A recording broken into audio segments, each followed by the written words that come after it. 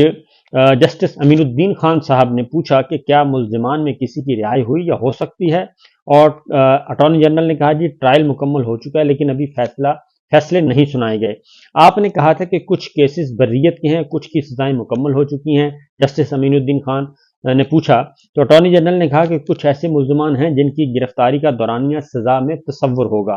اور supreme court کے حکم امتناع کی وجہ سے بریت کے فیصلے نہیں ہو سکے، اور بریت پر کوئی حکم امتناع نہیں تھا۔ سلمان اکرم راجہ صاحب نے کہا کہ بریت پر کوئی حکم امتناع نہیں ہے، اگر کسی کو سزا سنانی ہے تو اس پہ حکم امتناع لاگو ہوگا، اگر کوئی بری ہو چکا ہے جس کی سزا نہیں بنتی تو اس کو رہا کرنا چاہیے۔ سلمان اکرم راجہ صاحب نے کہا کہ جو ملزمان بری ہو سکتے ہیں ان کے فیصلے سنانے کی اجازت دی جائے، اور جو ملزمان بری ہو سکتے ہیں انہیں تو کریں، باقی کی قانونی لڑائی لڑیں گے۔ جسٹس امین الدین خان صاحب نے کہا اصل مقصد یہ ہے جو رہا ہو سکتے ہیں وہ تو رہا ہو جائیں، جسٹس امین الدین خان نے کہا، اور جن ملزمان کو کم سزائیں ہونی ہیں ان کی تفصیلات بھی فراہم کی جائیں۔ فوجی عدالتوں کے کیس میں حکم امتناع میں سمری کے مطابق ترمیم کی جائے گی۔ اس کا مطلب یہ ہے کہ بہت سارے 9 مئی کے جو ملزمان ہیں اور وہ بے گناہ جو لوگ ہیں ان کی رہائی اب ممکن ہو سکے گی، کیونکہ آج سپریم کورٹ جو ہے اس بارے میں مناسب حکم صادر کرے گی۔ اور اس کے ساتھ ساتھ سماعت جو ہے فوجی عدالتوں سے متعلق یہ 28 مارچ تک ملتوی کر دی گئی ہے، اور فوجی عدالتوں کے کیس میں حکم امتناع میں ہم ترمیم کریں گے، یہ عدالت نے کہا، اور جو ترمیم متوقع ہے وہ یہی ہے کہ جو حکم امتناع ایک دیا ہے، بلینکٹ دیا ہوا ہے، اس کو اب یہ کہا جائے گا، اور امید ہے کہ جب تک یہ خبر آپ تک پہنچے گی اس وقت تک یہ آرڈر آ چکا ہوگا کہ جو بری ہو چکے ہیں، جن کی سزائیں نہیں بنتی، جو انوسنٹ ڈکلیئر ہیں، ان کو فوری طور پر رہا کیا جائے۔ اور سپریم کورٹ نے اٹارنی جنرل سے فوجی عدالتوں میں محفوظ شدہ فیصلوں کی سمری بھی مانگ لی، اور آگاہ کیا جائے کتنے ملزمان بری ہو سکتے ہیں اور کتنے نہیں۔ اٹارنی جنرل کو تمام تفصیلات 28 مارچ تک جمع کروانے کی ہدایت کی ہے۔ جن ملزمان کو کم سزائیں ہونی ہیں ان کی تفصیلات بھی فراہم کی جائیں، اور فوجی عدالتوں کے کیس میں حکم کے امتناع میں ترمیم کر دی جائے گی۔ یہ سپریم کورٹ نے آج حکم صادر کیا۔ اس کے ساتھ ساتھ یہ بھی کہا گیا کہ 9 مئی کے کتنے لوگ ملٹری کورٹس میں بے قصور نکلے، یہ تفصیلات بھی سپریم کورٹ نے آج مانگ لی ہیں۔ اس کے ساتھ ساتھ جو بینچ آج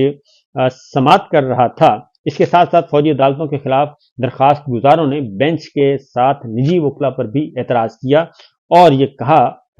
فیصل صدیقی صاحب نے کہ سرکاری اداروں کی جانب سے اٹارنی جنرل نے 5 اپیلیں دائر کر رکھی ہیں، اور بعض وزارتوں کی جانب سے نجی وکلا کی خدمات حاصل کی گئی ہیں۔ اٹارنی جنرل نے خود اپیلیں دائر کی ہیں، تو عوام کا پیسہ نجی وکلا پر کیوں خرچ ہو؟ اور بینچ کی تشکیل کے لیے مناسب ہوگا کہ معاملہ دوبارہ ججز کمیٹی کو بھیجا جائے، اور پہلے بھی 9 رکنی بینچ تشکیل دینے کی استدعا کی گئی تھی۔ پہلے 9 رکنی بینچ بن جاتا تو آج اپیلوں پر سماعت ممکن نہ ہوتی۔ جسٹس محمد علی بدر صاحب نے کہا سپریم کورٹ کے 5 رکنی بینچ نے متفقہ فیصلہ دے کر ٹرائل کالعدم قرار دے دیا تھا۔